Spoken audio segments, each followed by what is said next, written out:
The S&P 500 is currently operating in an environment where the mathematical path of least resistance has shifted heavily to the downside. The probability matrix for the next 3 trading days favors flat to lower price action. Looking at the E-mini futures, we see a structural distribution, with the index shedding nearly 8% from its peak of 7,006. Simultaneously, the VIX, a measure of expected 30-day volatility, has climbed from a complacency low of 13.38 to a crisis level 26.78. In early 2026, the market was priced for perfection. A forward price-to-earnings multiple of 22x was justified by the assumption that energy would stay cheap, inflation would continue to fade, and the Federal Reserve would begin cutting interest rates. That assumption collapsed following Operation Midnight Hammer. Coordinated strikes on Iranian energy infrastructure, including the South Pars gas field, effectively removed a significant portion of global supply from the map. The response in the oil market was instantaneous. WTI crude, the benchmark for U.S. oil prices, surged from $55 to $119 per barrel in just 18 trading days. A supply-side shock of this magnitude forces a repricing of every fundamental input. When energy costs double in weeks, the earnings growth required to support high valuations becomes physically impossible to achieve, changing the underlying state of the market. Oil at $119 per barrel creates an inflationary pulse that is immune to traditional central bank tools. This inflation comes from the destruction of physical supply, not from an overheating labor market or excess consumer demand. This creates a dilemma for the Federal Reserve.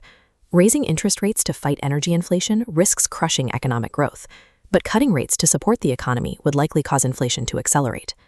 At the March FOMC meeting, Jerome Powell signaled that the central bank is effectively on hold. The committee left rates unchanged and warned that cuts will not happen until inflation shows clear signs of returning to their 2% target. The bond market has priced out the possibility of a rescue. The 10-year Treasury yield surged 57 basis points to 4.37%, its highest level in nearly a year. As yields rise, the curve is flattening. This repricing suggests that interest rates will remain higher for a longer duration, creating a headwind that drains capital away from the stock market. For investors above the 6,500 level, the Fed put has vanished. The central bank is currently trapped by inflation and cannot provide the systemic liquidity needed to stop a decline in equity prices. Institutional allocation between stocks and bonds is driven by the equity risk premium. This calculation determines if the potential return on equities justifies the volatility compared to risk-free government debt. At a 26.7 times PE ratio, the S&P 500's earnings yield is roughly 3.75%. Compared to the 10-year Treasury's 4.37% risk-free rate, the government pays significantly more. This results in an equity risk premium of negative 0.62%, a mathematical inversion where risk-free assets yield more than stocks. This dynamic was a primary driver of the 2022 bear market. When the risk-free rate rises above the earnings yield, stock multiples must compress until the premium becomes justifiable again. For a rational institution, a negative premium removes the incentive to hold stocks. This triggers a slow but relentless exit of capital from equities as managers move into the safety of bonds. While fundamental valuations explain the pressure on the market, the internal mechanics of the options market determine how price action actually unfolds on the Cape. Central is the 6,800 put wall, a structural floor with massive put open interest. In positive gamma above this, dealers hedge by buying dips, dampening volatility. Falling below 6,800 triggers negative gamma. Dealers must sell into a declining market to remain hedged, accelerating downward momentum. This shift transforms standard pullbacks into violent, self-reinforcing sell-offs. In negative gamma, support levels that held for months can give way in a matter of minutes. As the intraday volatility increased, the VIX moved from a complacency low of 1338 to a crisis regime print of 2678. A VIX above 25 is a mechanical tripwire for systematic volatility control funds. These algorithms automatically reduce equity exposure when volatility exceeds specific limits. This selling is non-discretionary. It creates an estimated $50 to $150 billion in structural headwinds, as funds are forced to shrink their portfolios to meet risk mandates. This shift is visible in the VIX term structure. Normally, near-term risk is priced cheaper than the future, creating an upward-sloping curve called contango. The oil shock inverted this into backwardation.